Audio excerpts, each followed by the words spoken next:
जितनी भी माताएं एकादशी का व्रत करती है, बहुत ध्यान से सुनना आज की कथा को। शायद जिंदगी में मिली ना मिली, पर ये कथा का रिश्ता तो बहुत ध्यान से सुनना। स्कंद पुराण यहां तक कहती है कि इस कथा के चरित्र को जो श्रवण कर लेता है उसको 26 एकादशी करना भी नहीं पड़ती। इस एकादशी की केवल ये कथा सुनकर ही वो तर जाता है। बहुत ध्यान से सुनना इसको, कथा को।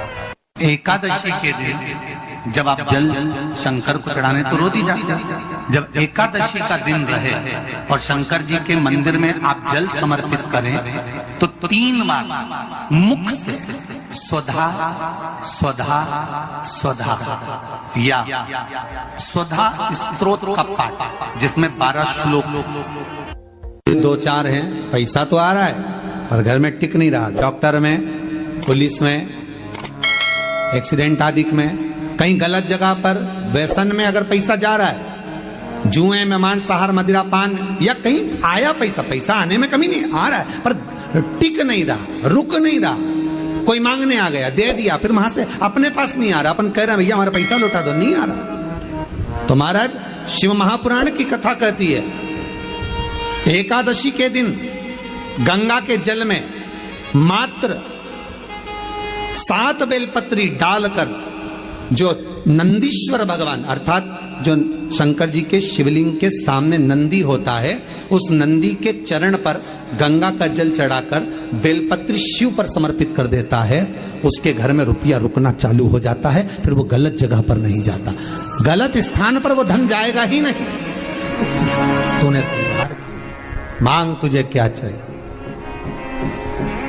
एकादशी ने भगवान विष्णु से कहा, नाथ प्रभु वर दे दो, मृत्यु लोक में जो मनुष्य मेरा व्रत करेगा, चाहे जलचर, थलचर, वायुचर या सांसारिक मनुष्य, मेरा अगर एकादशी का व्रत करेगा प्रभु, उसके यहां धन धान्य वैभव सुख संपदा बढ़ेगी और उस जीवात्मा को नरक नहीं भोगना पड़ेगा, सीधे बैकुंठ का उसको वास मिलेगा। जब जीव आत्मा को लेकर चला जाएगा, यम के दूत जब बंदी बनाकर ले जा रहे होंगे उस जीवात्मा को जिसके प्राण छूटे होंगे, यम के दूत जब बंदी बनाकर ले जा रहे होंगे, तब मुझे वर दो कि मैं इसका हाथ पकड़कर बेतन्नी से पार उतार कर सारे नरकों से निकालती हुई आपके धाम में लेकर आऊं।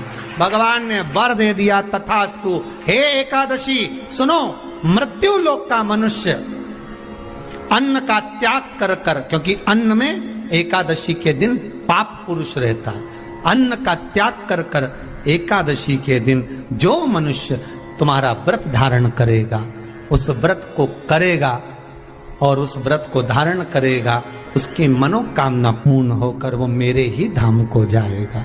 ये तो हुआ एकादशी के जन्म की कथा।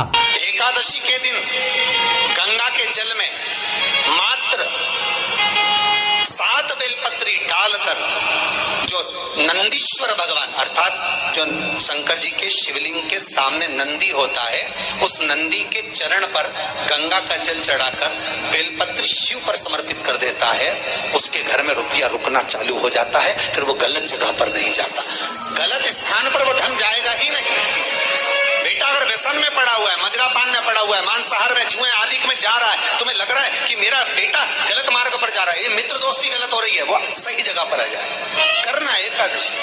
कई लोग इसको धन के लिए भी करते हैं, संपदा के लिए। संपदा के लिए अर्थात जिसका व्यापार नहीं चलता, जिसके घर में पैसा नहीं आता, या नौकरी नहीं लग रही, या सर्विस नहीं लग रही, आप अप्लाई कर रहे हो, जगह जगह जाकर इंटरव्यू भी दे रहे हो और पैसा नहीं आता, तो उसके लिए भी प्रयास किया जाता है। पर उसके लिए यहाँ पर जो धन के लिए करते हैं, उसके लिए विष्णुपदी के लिए करते हैं। मतलब जैसे गंगा के जल में तुलसी के 11 पत्ते डाले जाते हैं और उसको किसी भी नारायण के मंदिर में, राम कृष्ण शिव शंकर नहीं, राम कृष्ण भगवान विष्णु दत्त आदि जितने नारायण के मंदिर हैं, उस मंदिर में किसी भी पात्र में, एक छोटे से पात्र में उसको भर कर रखी जाते हैं महाराज। उससे भी जॉब सर्विस नौकरी में सफलता प्राप्त हो जाती है। परंतु वो भी एकादशी को ही होता है। कुछ देर तक पात्र को रखा जाता है, फिर वही पात्र का जल किसी भी वृक्ष के नीचे डाल दिया जाता है, उससे भी नौकरी के लिए फायदा मिलता है। गंगा का जल कोई साधारण नहीं। दशमी, एकादशी और द्वादशी, इन 3 तिथियों पर एक रोटी में थोड़ा सा मीठा रखकर सोमक पितृ का नाम लेकर यदि गाय को खिला दिया जाता है तो अगर कोई पूर्वज प्रेत योनि में भी पड़ा हुआ होता है, भटक रहा होता है, जिसको पिंड नहीं मिला, जो अचानक मर गया होता है, अधोगति में चले गया होता है, उस जीव की मुक्ति दशमी, एकादशी और द्वादशी 3 दिन सोमक पितृ का नाम लेकर रोटी में, पूड़ी में मीठा रखकर अगर गाय को खिला दिया जाता है ये 3 दिन तक, तो वो पितृ कभी भटकते नहीं है, उनको मुक्ति प्राप्त हो जाती है, मोक्ष में। नहीं, एकादशी है कौन? क्यों इसकी इतनी प्रधानता है? क्यों इसकी पुण्यता है? ऐसा क्या है एकादशी में जो इसकी पुण्यता मानी जाए? कौन है ये जो भगवान नारायण तक एकादशी का व्रत करते हैं? सुभद्रा जी को भगवान जगन्नाथ ने, जगदीश ने एकादशी का व्रत कराया था। बद्रीनारायण भगवान को माता लक्ष्मी ने एकादशी का व्रत कराया था। क्यों? चंद्रायण एकादशी व्रत की माता। एकादशी है कौन? तो कहा जिसको व्रत करने पर भगवान नारायण भी जिसका व्रत करते हो, भगवान माता लक्ष्मी जिसका व्रत करती हो, वो एकादशी है कौन? तो शास्त्र वर्णन करता है महाराज, स्कंद पुराण का सुंदर चातुर्मास्य खंड के अंतर्गत वर्णन आया है महाराज।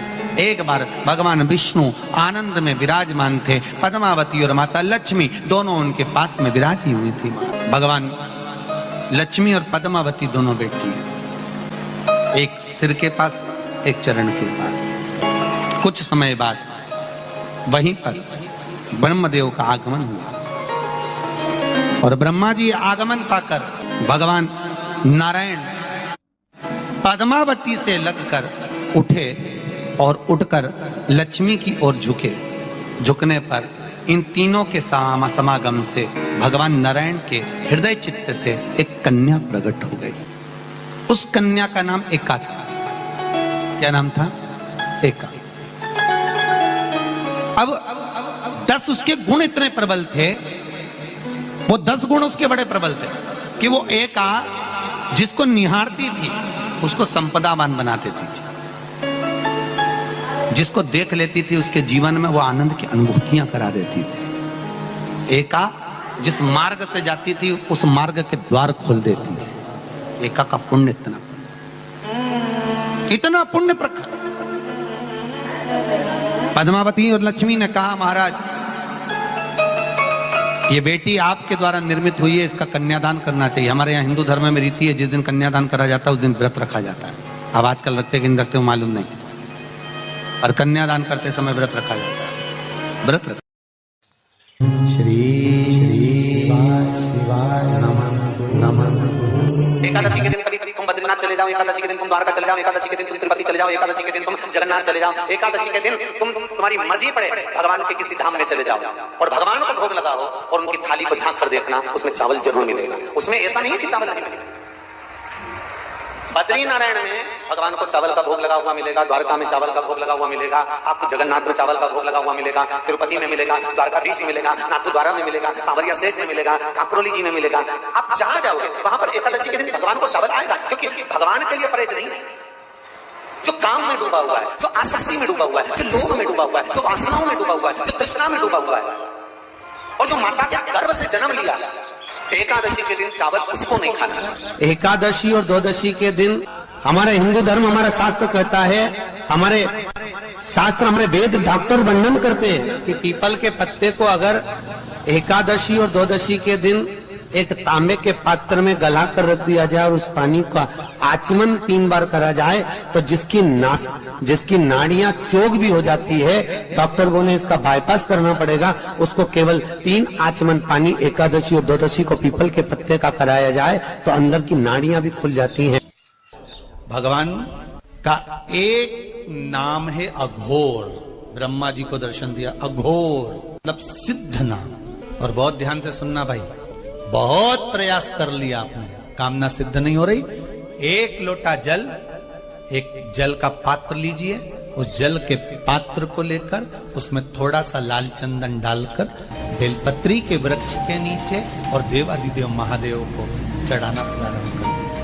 उसके बाद में एक लोटा जल स्वच्छ फिर शिव जी को श्री शिवाय नमस्तुभ्यं हम बोलकर आपकी कामना कहकर भगवान शिव पर अघोरेश्वर महादेव का नाम लेकर आप चढ़ाना प्रारंभ करिए।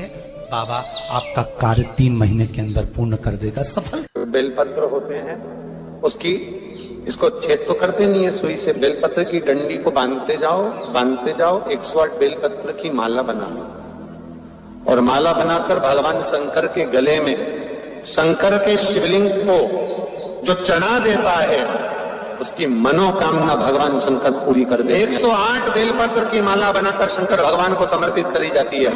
माता लक्ष्मी ने भगवान विष्णु को पाने के लिए तुलसी की माला बनाकर समर्पित करी थी, जैसे सती ने शिव को पाने के लिए, कामना को पूर्ण करने के लिए। शास्त्र कहता है घर के बुजुर्गों को, घर के बड़ों को, जेठ जेठानी हो, सास ससुर हो, घर में जो तुम्हारी उम्र से बड़ा हो, उसको आज पीला फूल या पीली चने की दाल या पीला वस्त्र, कुछ भी पीली सामग्री आज घर के बड़ों को देना चाहिए।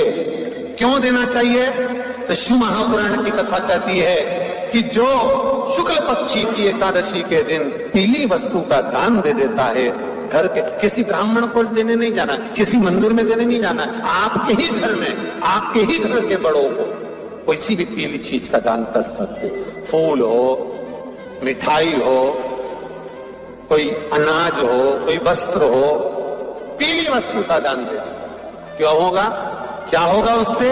शिव महापुराण की कथा कहती है उससे जिंदगी में कभी बड़ी बीमारी प्रवेश नहीं करती। सनातन धर्म कहता है वट वृक्ष की पूजन करने वाला, वट वृक्ष के नीचे शिव की आराधना करने वाला, लोम समर्पित कर जल चढ़ाने वाले का जैसे कर्ज मुक्ति होती है, उसी तरह आंवले के वृक्ष के नीचे मात्र ताजा मिष्ठान दूध का बनाकर उस सामग्री को भगवान आंवले के वृक्ष के नीचे पूजन करने से लक्ष्मी और संपदा की वृद्धि होती है। शमी के वृक्ष के नीचे मात्र ओघड़दानी अवधूतेश्वर महादेव के नाम से, तो कहते हैं शरीर में बड़ी से बड़ी अगर बीमारी है, कहीं कैंसर जैसा रोग है या किडनी लीवर जैसा रोग है, कोई गांठ अगर शरीर